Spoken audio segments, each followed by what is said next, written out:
If I told you that the world's most successful pirate had 1,500 ships under their banner, 80,000 pirates sailing under their banner, was never once defeated by governments, by other pirates, ever. And was wanted by 3 separate countries, but they never were able to defeat them. But they started their life out in forced prostitution. Would you believe me? Well, you should, because this is the story of pirate lord and queen Ching Shih.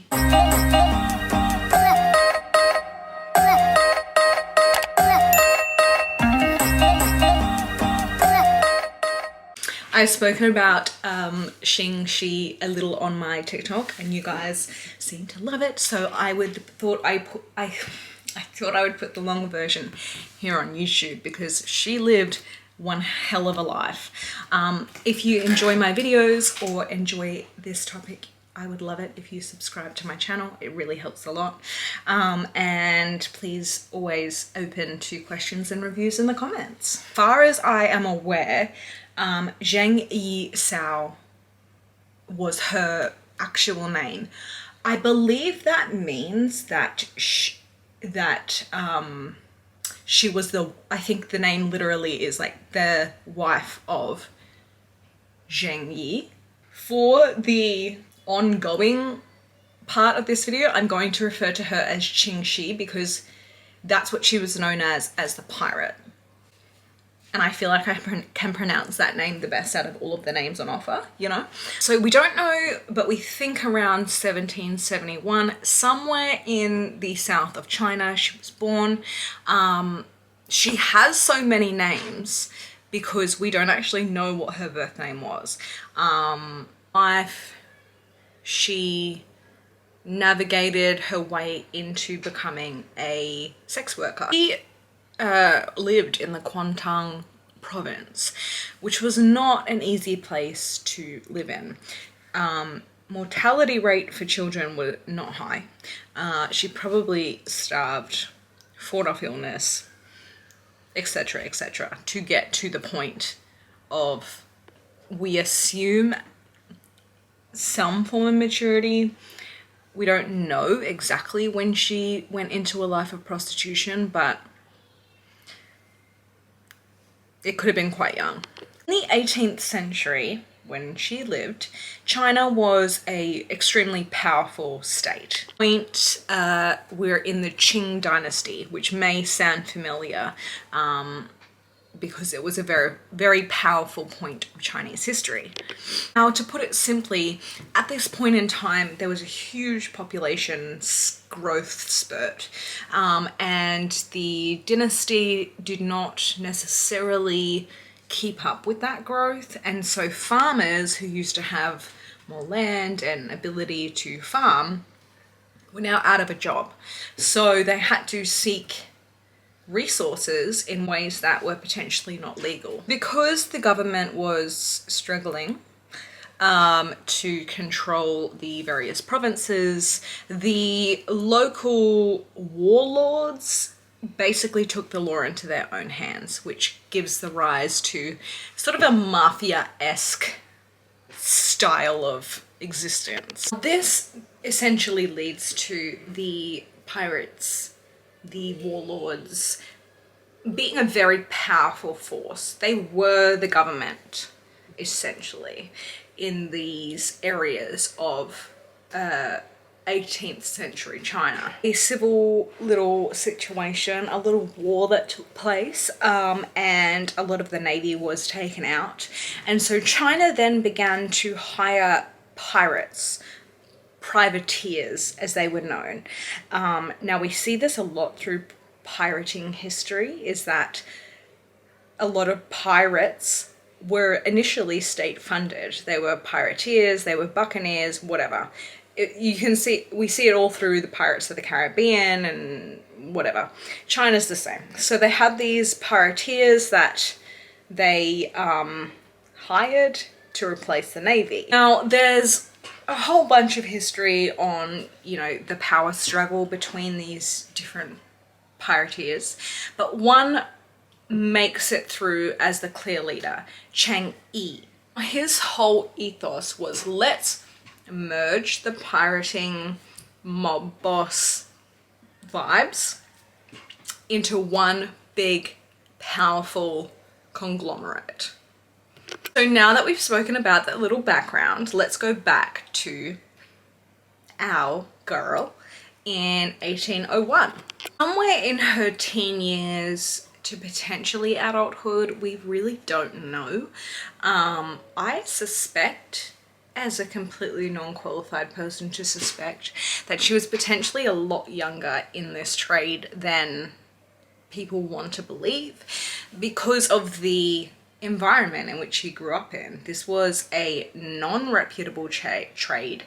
I'm speaking of prostitution, and it was extremely profitable in comparative to other possible trades that a woman could participate in. At this point in time, there was something called a tanka brothel, which was a boat brothel where patrons would enjoy a meal, a show, and then move on to enjoy sex with the workers there. That the pleasure of the experience was increased by the rocking of the boat, and so it was quite the attraction for big warlords, big pirateers to experience this.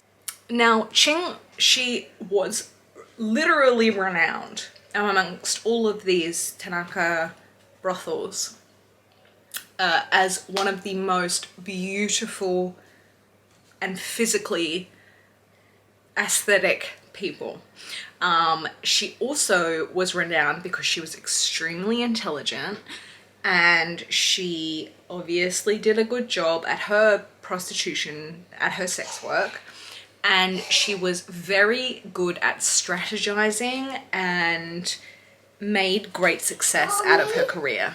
These qualities of intelligence and strategy and negotiation did not go unnoticed to the pirateers, one being Zheng Yi. Now, it is written that Zheng Yi was so intoxicated by her intelligence, her charm, her sexuality, that he came back again and again and again for weeks and weeks and weeks, and basically like said to any other guy that tried to buy some time with her, which, like, let's indulge in that for a minute, you know?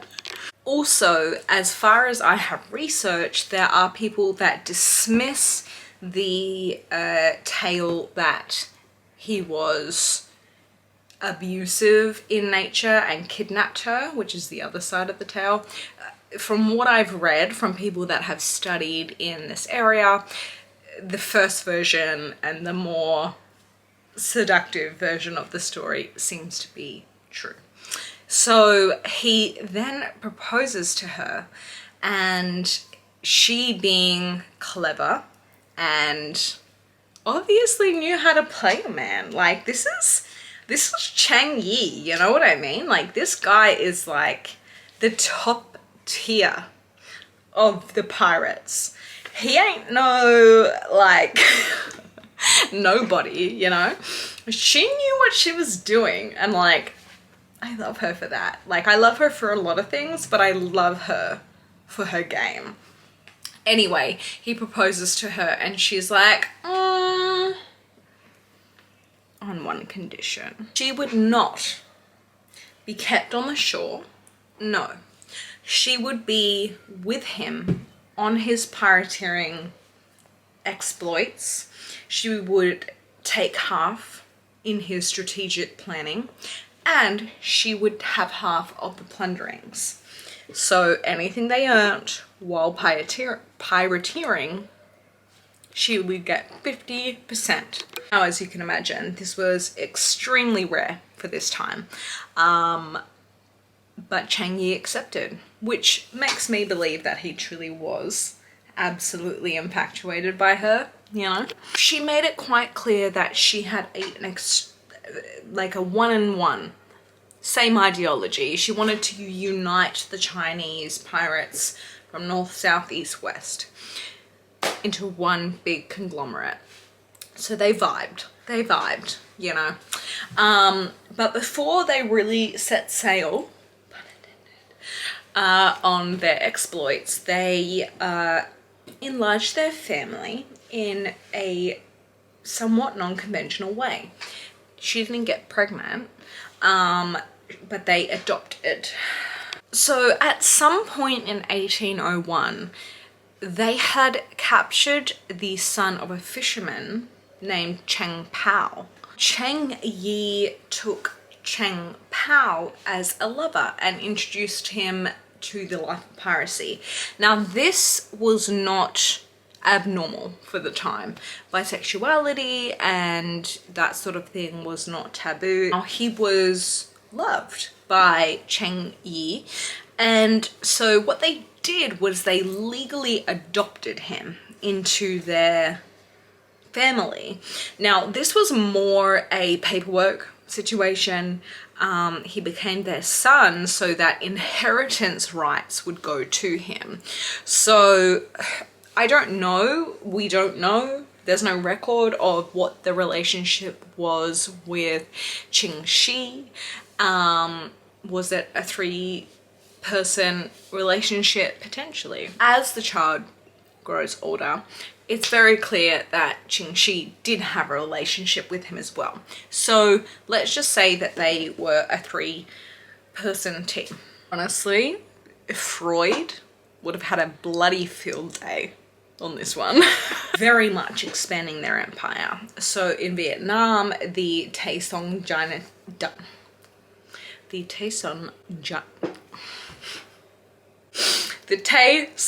dynasty had been through hell, and so they sailed down there to, you know, claim what they wanted to claim, which was all the pirates and all the land.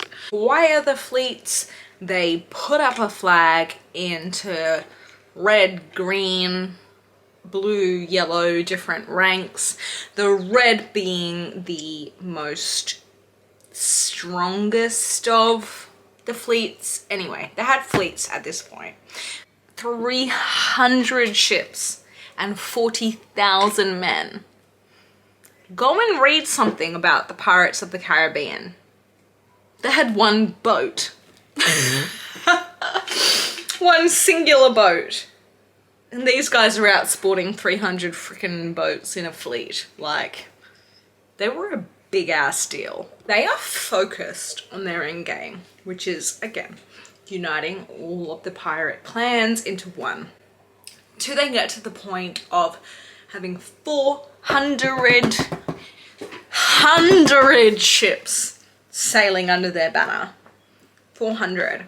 In the Pirates of the Caribbean, one of the best pirates, renowned all time.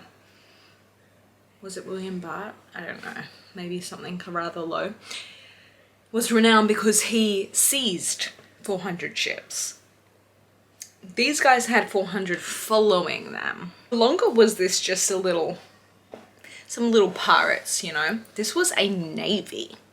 While Cheng Yi was the face and appearing as the leader, the real strategist behind this 400 ship navy essentially was Ching Shih. She was incredibly gifted in the art of strategy. Now, each naval captain had some form of autonomy over their ship and the way that it ran. However, they all claimed loyalty to Zheng Yi and Ching Shih. Fortunately, however, this very successful husband and wife team that had done so much was doomed to fall apart. In 1807, the husband died suddenly at the age of 39. was when Ching Shih became Ching Shih, or known as, which is Cheng's widow. Normal widows would, you know, retire, drink tea, watch ships from afar, but she was a badass bitch and wouldn't have a word of it. Moved immediately to establish her position as the pirate queen, even though she was a widow. She appointed Cheng Pao, her adopted son, as the leader of the Red Fleet, which, remember, was the most powerful. Then entered into a relationship, an open relationship with her adopted son, to solidify her loyalty to the fleet. Now, Cheng Shi's next move was to consolidate her power. She introduced a set of pirate law or rules that would govern her people through the law that she instituted. Let's go through her laws. So, it was stated that if any pirate giving his own orders or disobeying those orders that had been given by superiors, instant beheading. Off with his head. The code was particularly unusual because it regarded female captives, of course. If a pirate raped a female captive, he would be put to death instantly. Raping was not tolerated. Now, if there was a captive that was brought in and she wanted to have consensual sex, then both of them would be put to death. Now, there was a code that stated if a pirate took a captive as his wife, he would be required to be faithful to her. Whatever they thought about her, it does seem clear that the pirates respected and obeyed her authority. So there were a lot of particular rules that were very different to the ways that other pirates conducted themselves, especially in the Caribbean, where they raped and plundered no matter what, you know, they didn't give a crap. Another really important part of the law was that any business deal or trade that happened had to be vetted by Ching Shih. After every successful plundering, the loot was calculated by an accountant. The ship that was responsible for the plundering got to keep 20% of the loot. The 80% then went into a taxation fund, and if you plundered that fund, yeah, well, your head would be immediately chopped off. Oh, and I'd just like to give a moment for my sponsor. Just kidding, I don't have one. But the offer's on the table, you know. This little teeny weeny baby boy interrupts me so much. Don't you? Don't you? Me too. Okay. Well, we're adding Storm into the do not touch that. That is very naughty. Now, after all the success, on the 1st of February 1810, they met with the Governor General of the Chinese province, Pai Ling. Ching Shih's proposal was simple. She would give up all her fleet if she and all her pirates received a pardon of everything they did and were able to keep their last year's plunderings. Now, on the morning of 1810, she stormed into the negotiation with the women and children of her pirates, and she demanded that he accept it or they would be eradicated. She even raised her demands further. Her husband received a position in the Navy, the official government army, and she became the wife of a Navy governor. Now, she was considered to be a wife of a young rising star of the Chinese military and navy. In 1822, her husband / adopted son / naval governor died. Then she enjoyed a decade at the expense of the state. Then she bought a bunch of casinos, salt trades, you know. She was a smart gal.